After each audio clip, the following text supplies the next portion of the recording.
আসসালামু আলাইকুম। আজকের ভিডিওতে আপনাদেরকে আমন্ত্রণ জানাচ্ছি। আজকের ভিডিও দেখতে পাচ্ছেন, এটা হচ্ছে ওয়াদি। এটি ওমানের সোহারে।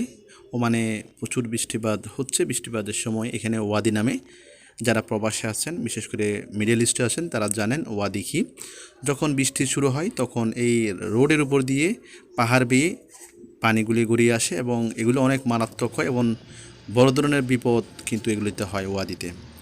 তো এই ওয়াদি যারা প্রবাসে আছেন তারা চিনেন এবং ঝড় বৃষ্টির সময় এই ওয়াদি এড়িয়ে চলেন।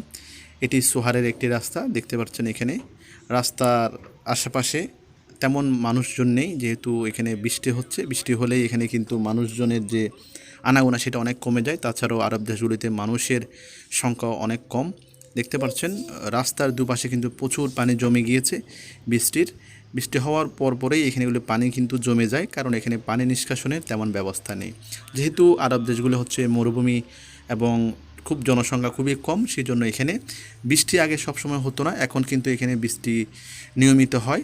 এটি ওমানের সোহারে সুন্দর একটি জায়গা, ওমানের মধ্যে খুবই সুন্দর এবং এখানের পরিবেশ অনেক সুন্দর। দেখতে পাচ্ছেন রাস্তার দুই পাশে কিন্তু অনেক পানি জমে গিয়েছে।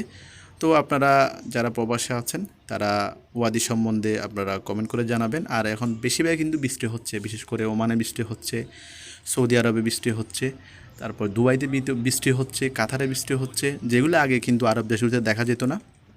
এই 4-5 বছর ধরে কিন্তু এই বৃষ্টির যে ধারাবাহিকতা সেটা অনেকটা বাংলাদেশের মতোই রূপ নিয়েছে। তবে এখন বাংলাদেশে বৃষ্টির যে সেটা অনেকটা কমে গিয়েছে।